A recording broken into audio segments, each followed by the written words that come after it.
अस्सलामुअलैकुम नाज़रीन कराम, नई वीडियो में आपको खुश आमदीद कहते हैं। सारे बुत टूट गए हैं। जो मनाजिर कल के जलसे में नज़र आए हैं उन्हें देखकर आप भी ये कहेंगे कि वाकई पाकिस्तान की आवाम इस बार झुकने और पीछे हटने के लिए तैयार नहीं है। जो रद्द-ए-अमल आया है उसने दिल को खुश कर दिया है। आप मेरे पीछे चलने वाली वीडियोस के मनाजिर देख सकते हैं। झूठ बोल रहे हैं वो सहाफ़ी जो कह रहे हैं कि लोग नहीं आए। जलसागाह के मनाजिर और वीडियोस बताती हैं कि लाहौर ने इनकी चूल्हें हिला दी हैं। अवाम का एक जमे गफ़ीर था। जलसागाह में एक जलसा था और रोडों पर भी एक जलसा था।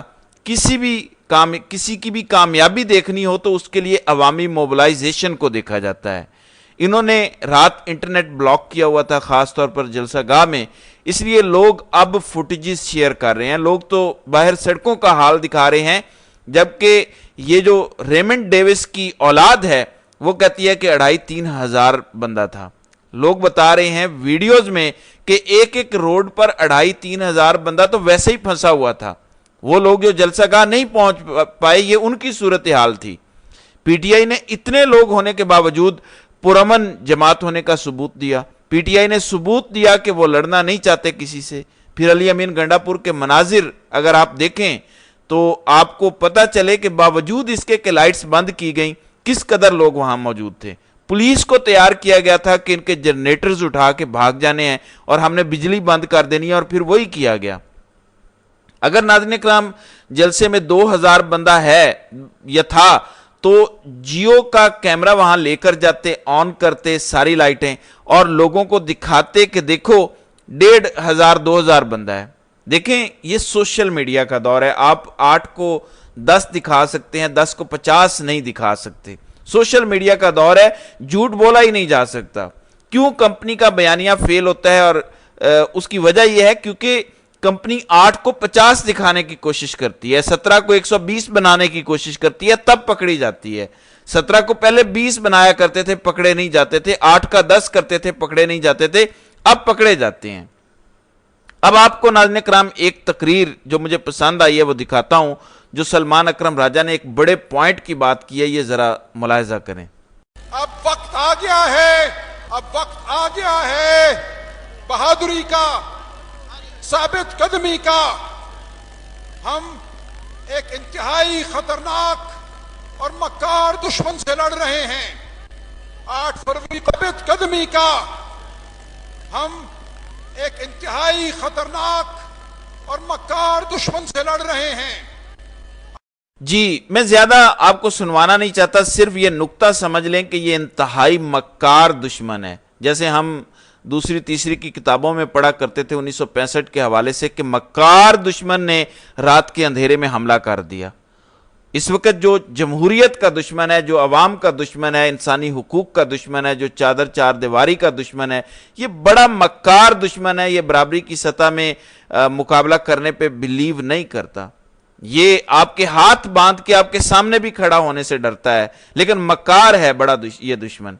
तो सलमान अकरम राजा ने बड़े एप्रोप्रिएट अल्फाज इस्तेमाल किए हैं और बिलाखिर वो कहा है पीटीआई की स्टेज से जो बहुत पहले कह देना चाहिए था कि दुश्मन बहुत मक्कार और ख़तरनाक है, तो लड़ाई भी ख़तरनाक होगी, जिद्दोजहद भी बड़ी मुश्किल होगी, नताइज भी बड़े शानदार होंगे। अगर हम डट के सारे खड़े रहे तो मक्कार दुश्मन और ख़तरनाक दुश्मन से आपका मुकाबला है।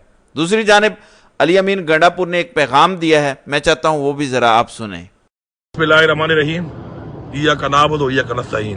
तमाम पाकिस्तानियों को बिलखसूस जिंदा दिलाने लाहौर दाता की रैली के वासियों का मैं इमरान खान की तरफ से शुक्रिया अदा करता हूँ, और पख्तूनख्वा की आवाम का जो कि आज भरपूर तरीके से निकली और रुकावटें दूर करके इस वक्त मोटरवे के मुख्तलिफ मकामात पर, रिंग रोड पर वो इस वक्त भी मुकाबला कर रहे हैं फसाइयत का। मैं यहाँ पर आया, आपने मेरा इस्तकबाल किया, जलसागाह ने सब कुछ उखाड़ के ले गए थे। मैं कल आराम से जो मैंने तकरीर करनी थी, जो कि सिग्नल इशू है, मैं आराम से पूरी बात अपनी तकरीर में करूंगा और अपना बयानिया पेश करूंगा।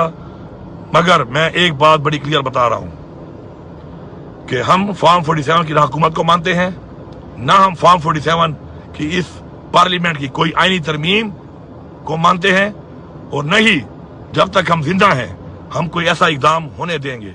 ہم عدلیہ کے ساتھ ہیں, عدلیہ سٹینڈ لے, ہم مرتے دم تک ساتھ دیں گے اور یہ ناجائز نہیں ہونے دیں گے.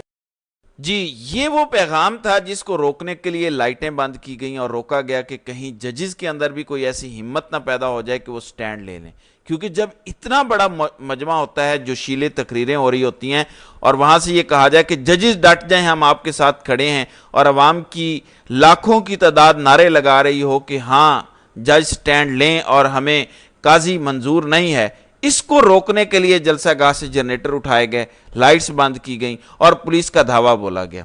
پی ٹی آئی قیادت کو زبردستی سٹیج سے اتارا گیا. عمران خان کی بہنیں خدیجہ شاہ اور باقی جو خواتین ہیں وہ میلوں پیدل چل کے جلسہ گاہ پہنچے کیونکہ رستے بند تھے.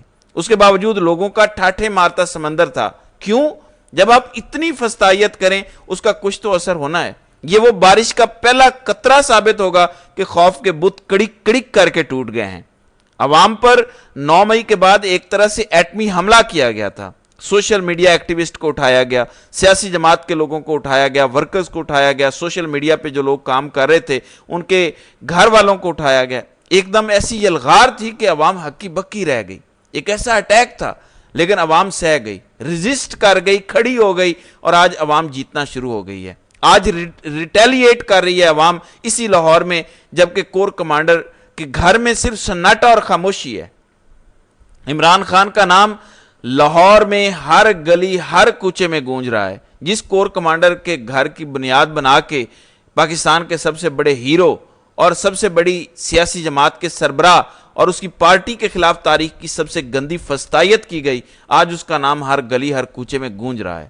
آج عوام نے جواب دے دیا ہے, اور اسی لاہور میں جواب دیا ہے جہاں انہوں نے کہا تھا کہ ہم نے اس دہشت گرد جماعت کا جھنڈا نہیں اٹھانے دینا. کل لوگوں نے جھنڈا بھی اٹھایا, ڈنڈا بھی ساتھ تھا اس جھنڈے میں, اور لوگ جلسہ گاہ بھی پہنچے. اسی لاہور کے لوگ پہنچے جن کی ماؤں بہنوں بیٹیوں کو بھی نہیں انہوں نے بخشا.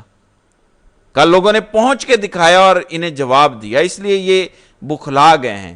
دوسری جانب قاضی فائز عیسیٰ دوبارہ میدان میں آ گیا.